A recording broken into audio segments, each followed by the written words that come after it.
Okay, so I'm just gonna start with blocking out the mesh, and I'm just gonna use mostly primitives for that. So what I'm going for is, you know, some kind of futuristic, but still like retro-inspired plasma shotgun or something similar.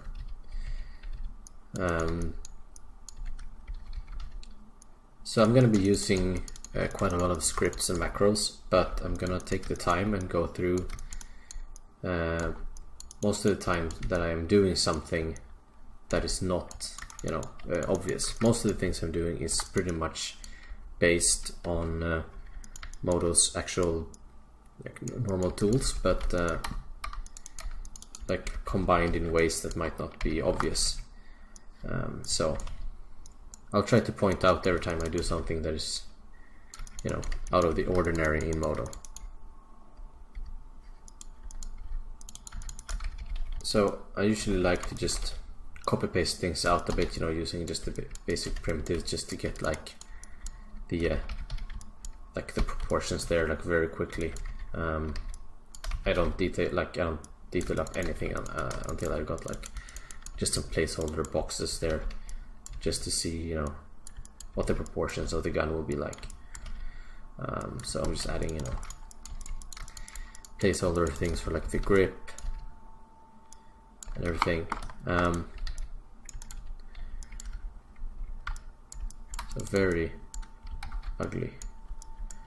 Okay. Let's see. Oh, I'm way off center. So, for example, there I was just running the center in all axis command, which you have in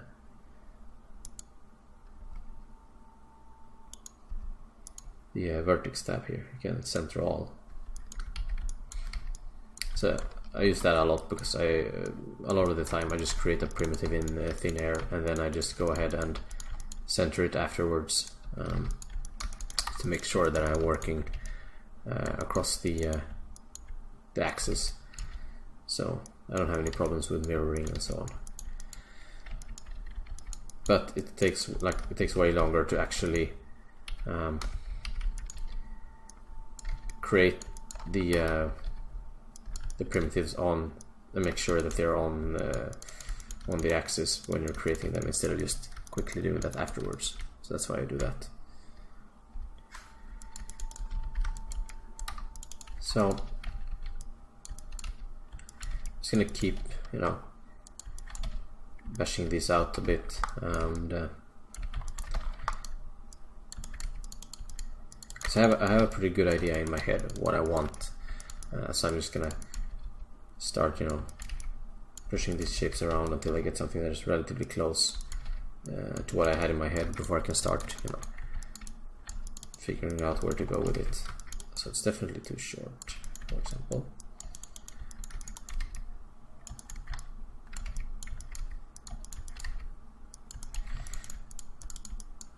And I wanted to have, you know, a bit of a rifle grip. So I want to have this, you know, little bit of, you know, Wild West, World War, or like pre-World War One feeling. So it's a little bit of retro sci-fi, so not so many hard angles, you know, 45-degree angles and so on. So this is just some very sloppy.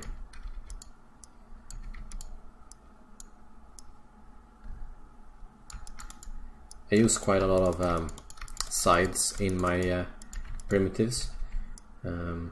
So I'm going to be using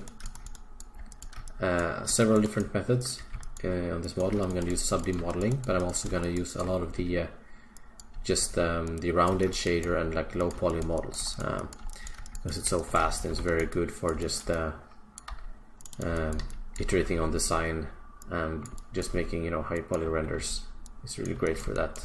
So I'm going to be using a mix of those, and when you're using the rounded shader technique, it's good to have a starting point with a lot of polygons, because That way you don't have to, you know, go in and add more later if the pieces are looking, you know, too low poly.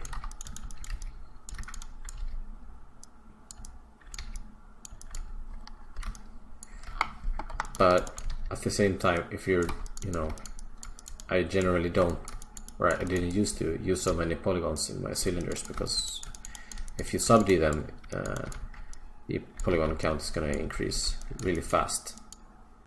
And I do try to be relatively efficient with my poly counts, even when I'm doing just design and high poly work, because if you're making very, very complex designs, it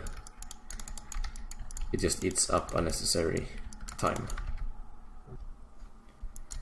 Right.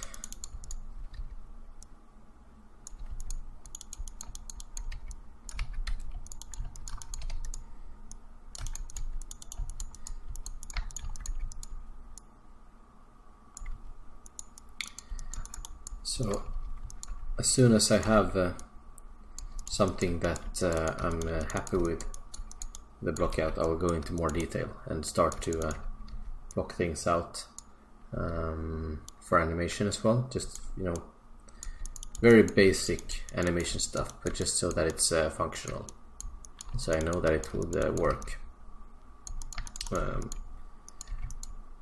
a design perspective.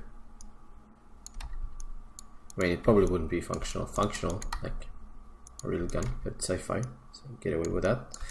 But I do want it to make sure that it animates well, like already from the start, so that you build that into the design from the very beginning.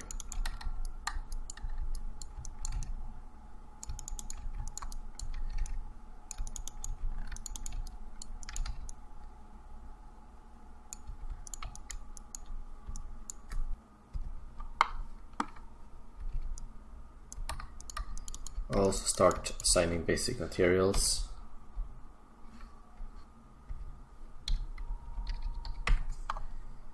So just some quick variations, just so I get a sense for which material is which.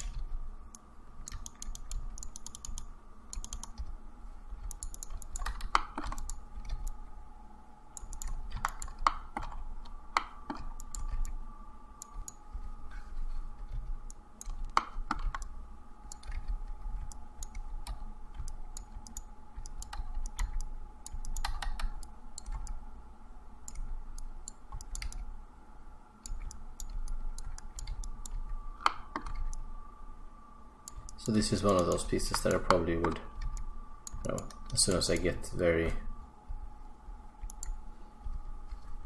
basic shapes in, I would probably just go in and make this into sub-D.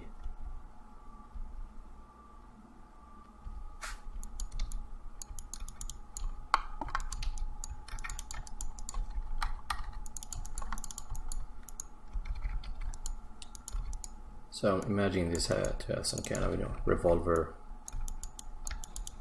style, whatever this is called in English. But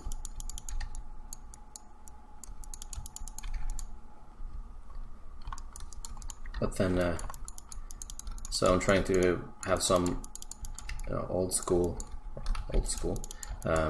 like retro old design references here, and try to keep it like a little bit like that for like the final gun, and but then try to get some sci-fi elements in via the design work here, without, you know, breaking the way it looks over here. So I don't want it to be like, you know, I don't want make it feel like it's two kind of technologies, like, you know, welded together. I want them to fit together relatively well, but I also don't want to go in too much detail on this gun either, because it needs to be like relatively quick to make for the sake of the tutorial.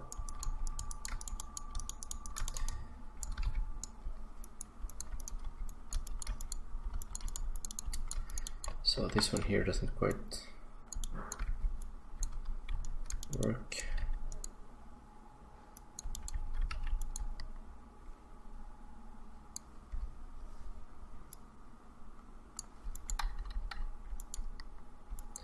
So I'm just toggling on symmetry here. Put that on a toggle, so I can just toggle it on and off. I'm gonna do my best not to forget when I use things that are custom, but it's always to forget which ones are actually it comes with Modo or not. I'm using a lot of scripts. If you're using Modo seriously, and often you should definitely install Seneca scripts. They're really great. They help a lot. A lot of them are very useful with stuff that you wish was standard in Modo.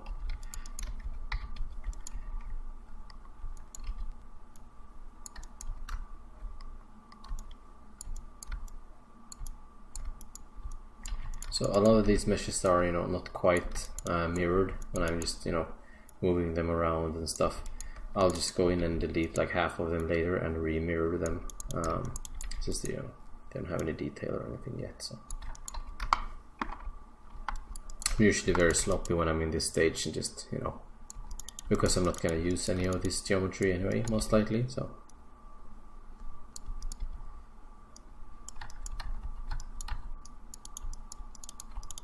A bit too big. It's important to remember to turn off symmetry when you are scaling something that is on the axis. Otherwise, you actually scale them like this.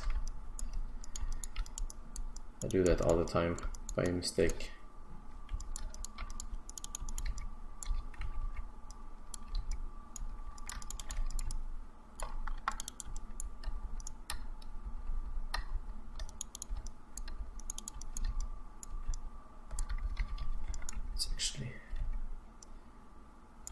Go ahead and change this for cylinder.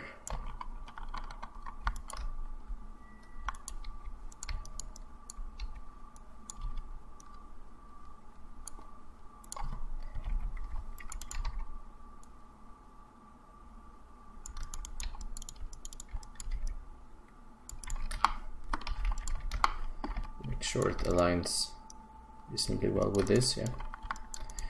So now, for example, I'm going to use a custom script,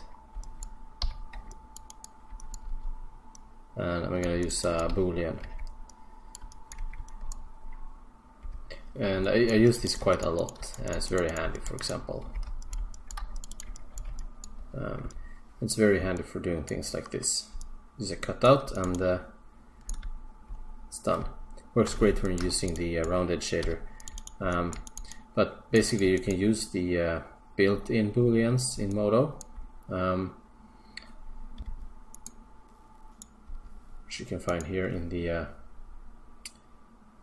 mesh edit tab. You have the booleans here, booleans and solid drill and so on, but that requires you to work with like several layers. So for example, this layer will subtract on the background. That didn't work very well.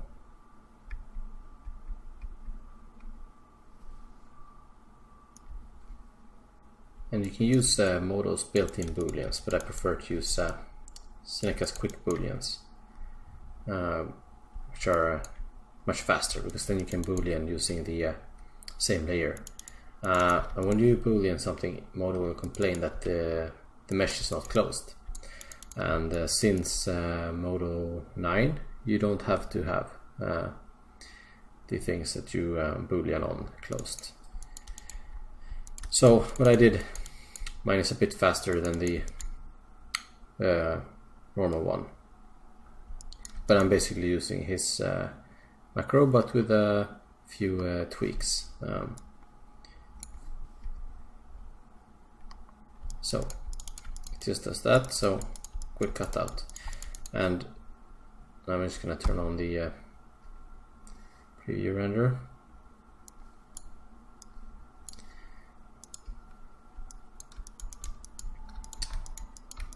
Like this. Just gonna turn off the directional light.